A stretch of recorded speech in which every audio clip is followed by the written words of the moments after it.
দিনের বেলা লাইট জ্বলতেছে, এইভাবে দিনের বেলা লাইট জ্বালিয়ে আমরা অপচয় করতেছি। এইভাবে অপচয় করলে আমাদের গ্রামের মানুষগুলি বিদ্যুৎ পাচ্ছে না, শহরের অনেক কিছু কিছু জায়গায় বিদ্যুৎ পাচ্ছে না। আর আমরা দিনের বেলা মেট্রো রেলের যত পিলার আছে এই পিলারগুলিতে দিনের বেলা লাইট জ্বলতেছে। এখন বাজে 12টা, এই 12টার সময় যদি লাইট জ্বলে, আর আমি বেশ কয়েকদিন ফলো করার পরে আজকে ভিডিওটা করতে বাধ্য হলাম। প্রশাসনের দৃষ্টি আকর্ষণ করছি এবং সরকারের দৃষ্টি আকর্ষণ করছি। এইভাবে বিদ্যুৎ মন্ত্রণালয় বা পিডিবি যারা এই লাইনের যারা দায়িত্বে আছেন তারা এই এই বিষয়টা দেখবেন, কারণ আমাদের দেশের বিদ্যুৎ অপচয় হচ্ছে এবং আমাদের অনেক মানুষ বিদ্যুৎ পাচ্ছে না।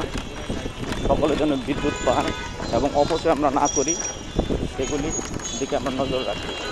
আজকে আমরা যদি সাশ্রয়ী হই তাহলে ঘরে ঘরে বিদ্যুৎ পাওয়া সম্ভব। আমাদের অপচয়ের কারণে এই বিদ্যুৎগুলি পাচ্ছি না আমরা। সরকারের দৃষ্টি আকর্ষণ করছি এবং বিদ্যুৎ মন্ত্রণালয়ের দৃষ্টি আকর্ষণ করছি, প্রশাসনের দৃষ্টি আকর্ষণ করছি। আসসালামু আলাইকুম।